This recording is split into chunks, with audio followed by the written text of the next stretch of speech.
But first, barge traffic through Peoria will soon be placed at a halt. Good evening and thanks for watching. I'm Eugene Daniel.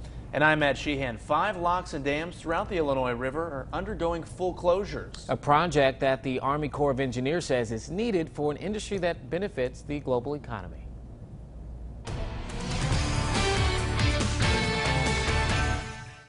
A $200 million project halting barge traffic for the next 3 to 4 months. That's a huge hit for the local farmers because a lot of their product is carried by the barges to and from whatever locations. 5 locks and dams closing along the Illinois River, including those in Peoria and Starved Rock. Those with the Army Corps of Engineers say this needs to be done. Peoria was constructed and opened in 1939, so you're looking at a piece of infrastructure that's close to 80 years old, and during 80 years a lot can happen. While the Army Corps of Engineers has maintained the Peoria Lock and Dam over the years, this is the first full shutdown it's ever gone through, dewatering the lock and fixing any sort of infrastructure that has worn down over the years. Allen says moving product along the river is the most cost-effective way to transport it, and the financial impact can benefit the whole world. If you think of it like this, the Illinois waterway is essentially a vein of commerce for not only our nation, but the global economy. The Illinois waterway feeds to the Mississippi River, which feeds to the Gulf of Mexico, which means goods that go up and down this river may end up in the global market. Mike Johnson says while recreational boaters can still be out on the river, his crews will be ready to go in case they have to perform rescue missions. Our biggest concern when the water drops below 12 feet for us in the rescue business is being able to get out to the channel to perform our jobs. When the water drops, then obviously we don't have as much water in the harbors as well. The Peoria Lock and Dam is set to be closed until September 30th. Starved Rock is set to open back up on October 30th. Are you thinking about bringing out your boat for the holiday? Well, health experts say that keeping yourself and your passengers safe should be your top priority. AMT representatives are urging you to stay hydrated and keep necessary supplies on the boat like first aid kits and life jackets. Water levels have been fluctuating and debris could be floating in the water. The representative says it's important that you're prepared in case of an emergency. If you were to encounter a submerged object, it's really important to have your life vest on in case anybody goes overboard. They can just pop right back up again. And it also makes them easier to find in the water and easier to get out of the water. Bradshaw also says that celebrate independence, but do it responsibly. And as summer heats up, so do the dangers of the heat. Austin Schick joins us with the ways to stay safe during the dog days of summer. Austin. Yeah, Matt, the summer sun is heating up with heat indexes reaching near triple digits this weekend, and keeping yourself and your pets cool is crucial to your safety. Heat indexes will be in the 90s this weekend, causing health and safety concerns to kids, pets, and adults alike. In just 10 minutes, temperatures in a locked car can get above 110 degrees. Even leaving windows cracked is unsafe. Animal care officials saying it's never okay to leave a pet in the car, even if it's just for 5 minutes. Don't want to take them when it's hot or humid in the car. Even for a few minutes, it really literally only takes a couple minutes for a car to heat up to the temperature of an oven. Now, if you do see a dog or baby locked in a car, do not break in, as that is actually a crime. Call animal control or your local law enforcement. Eugene.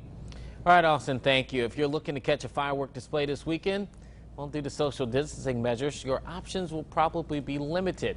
But in Roanoke, the show will go on in just a little bit. Last month, we spoke with the village president there about the decision to go forward with tonight's show. He said that he believes people can act responsibly and in their own interest. He's also encouraging people to social distance. And tomorrow in Normal, you can check out the show at the Corn Belters baseball game.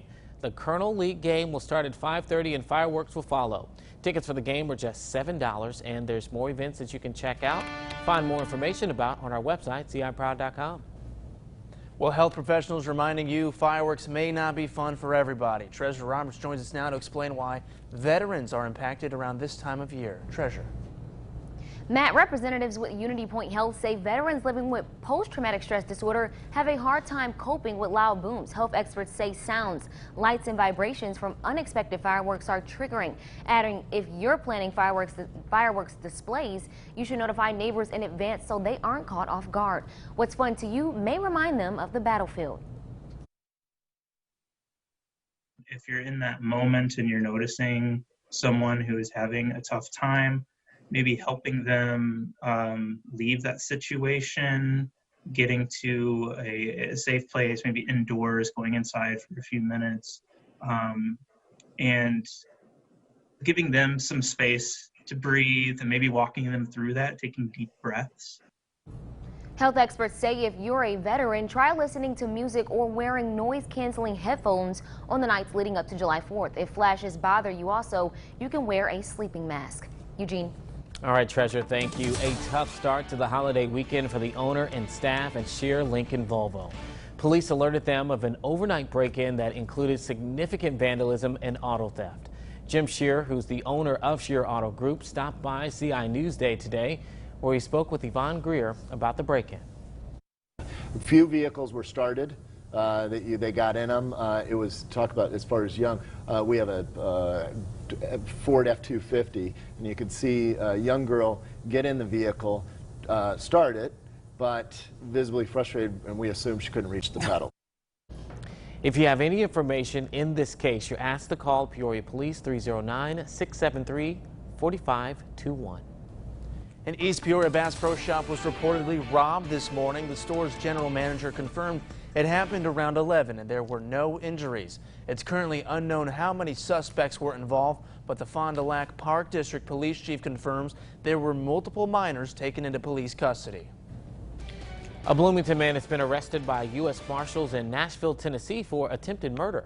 On Thursday, 49-year-old Joseph Thornton III was arrested for his alleged involvement in a McLean County shooting in early June that left one man seriously hurt. Now, that shooting happened on the 800 block of East Washington Street in Bloomington. Now, Thornton is facing warrants for attempted murder, intent to kill and injure, and 3 counts of aggravated battery and discharge of a firearm. He's currently being held at a facility in Nashville, awaiting to be transported to McLean County.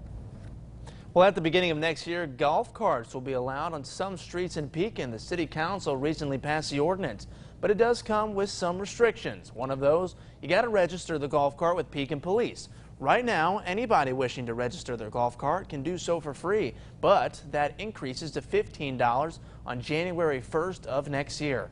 Insurance is required to register the golf cart. And a quick heads up, Central Illinois COVID-19 testing sites will be closed on July 4th for the holiday. That includes the Peoria Civic Center site and the Heartland Health Services operated sites in Pekin and Peoria, as well as the Peoria City County Health Department.